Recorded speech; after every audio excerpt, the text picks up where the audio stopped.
a lot of music these days, a lot of them don't tell stories. You find a lot of good storytellers still in country music.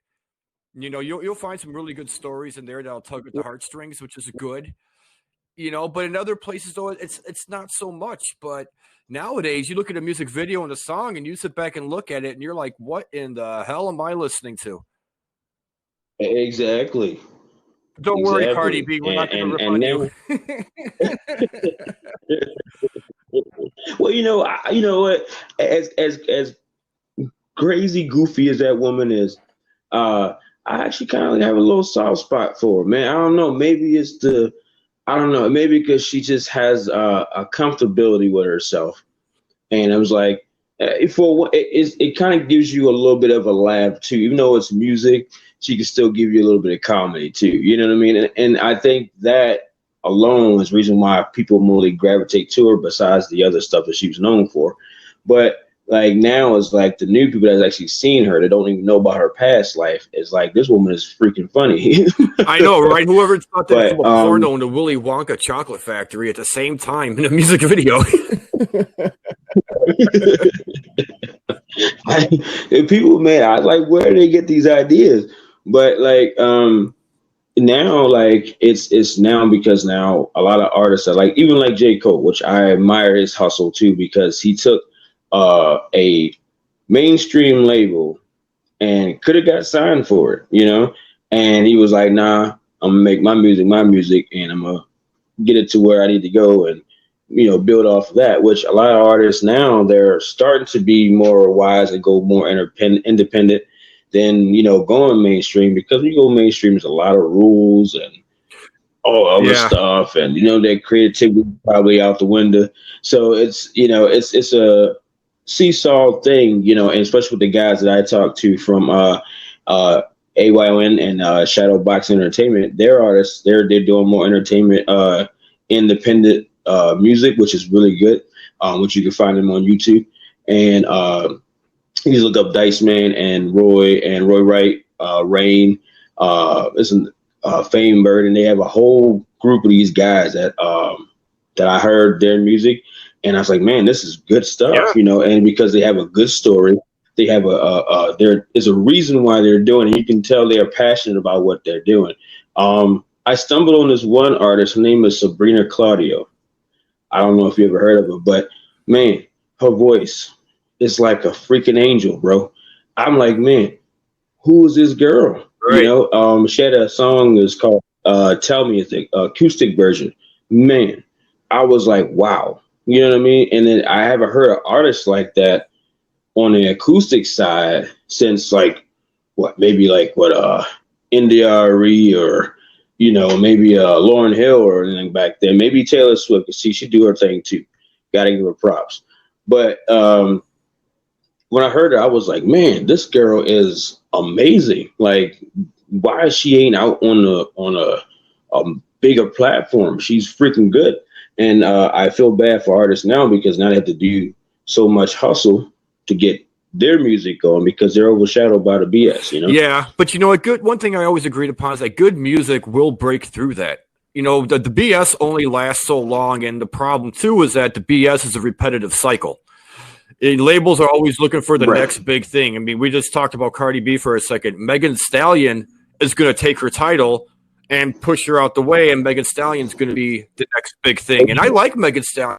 She's an amazing rap artist. I think she's great at it. I just don't want to see her fall into the same path that Cardi B was in.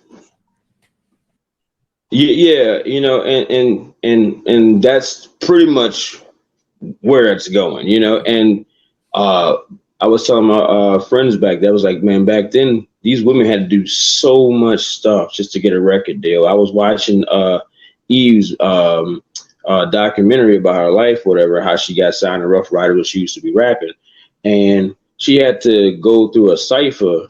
If anybody don't know that, as a rap battle with like everybody in the Rough Riders group to get that signed contract, And I was like, man, you probably couldn't even know the pressure that she was probably feeling at this point. Now, all you gotta do is look good, gotta look decent body. You can hold a note. All right, cool. Yeah. Whatever. Yeah, that was about it. And the thing. the trash is just it's me being a fan of music, I hate it. But if you want my you want my honest opinion, I hate it because I'm not getting the artist. I'm getting what they want me to have, Right. and so I think it still robs the fans, number one. And because I went to go see Seven Dust down here in Baltimore, Nice. in this place called Soundstage. Yeah, and man, this I saw them twice, and both times I saw them great. Great music, great set. They were really interacting with the people. It was awesome for me seeing that because Seven Dust is Me one of my too. favorite bands. But exactly, they're great. And I was like, man, that to be able to just so like from high school till now, I'm still listening to Seven Dust. So like when I get to saw them live, I was like, man, this is crazy. They're right Yeah. there, and the music is really good. I'm glad you brought them up though, I, because they have a song off their, not their most recent, but the album before last. And we're talking about all the BS out there, and they have a song called "Not Original" that was on the airways. right, I That love that song song. is amazing. It It is. is really I love it, amazing. man. Like that's definitely on my playlist. Right, and we looked a bit the better bands back then. We had like Linkin Park, Korn, Disturbed, POD, Stain was real good back then, and then like System of a Down. We had we had the deranged ones. We had the okay, I gotta listen to this a couple times, get what they're talking about Right. type bands. But then you have the ones that were like heavy, like the Slipknots, the Mushroom Heads. They were really like, oh man. And we had all different varieties. I mean, now it's all emo and punk.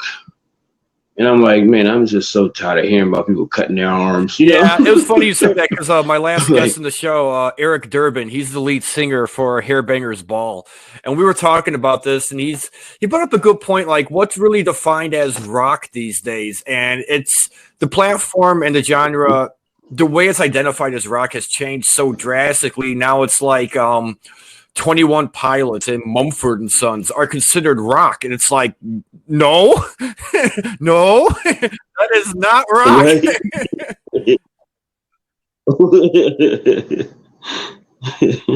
That's what I'm saying. Like you mean cause like I like the other bands too, like the Metallicas, the Cures, the Pink Floyds, Pearl Jams, old school stuff too, because you can't have the new without the old, man. So even then, like I told them, like they had made blues, which were Negroes made blues because that was the music of they had to cure out their pain back then. But then eventually rocked into hip hop, where hip hop was more so of it was our expression. What we Right. was going on in the street, in the hood, or whatever like that.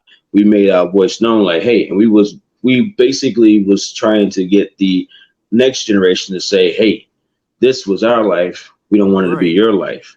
But somehow they took it and switch it around to where now it's glorified now. So the point now they have all this extra stuff.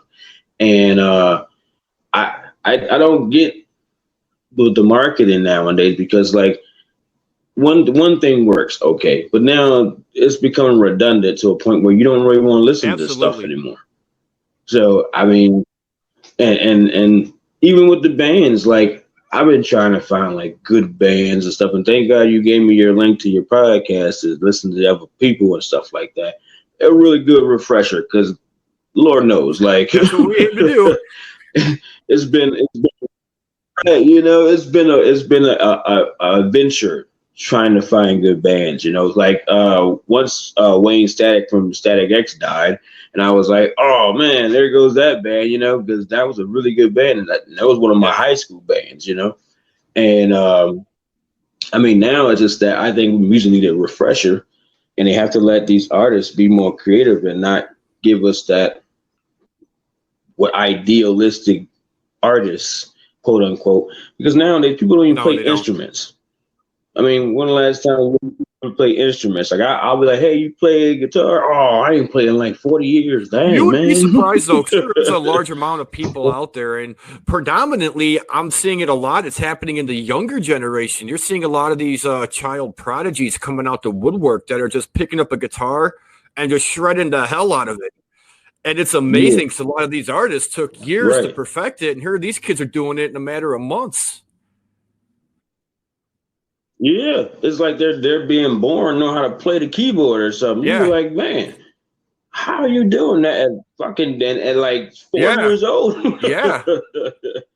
There was this It's one little crazy. girl I saw was a But I drummer, mean, and she challenged Dave Grohl from the Foo Fighters to a drum battle.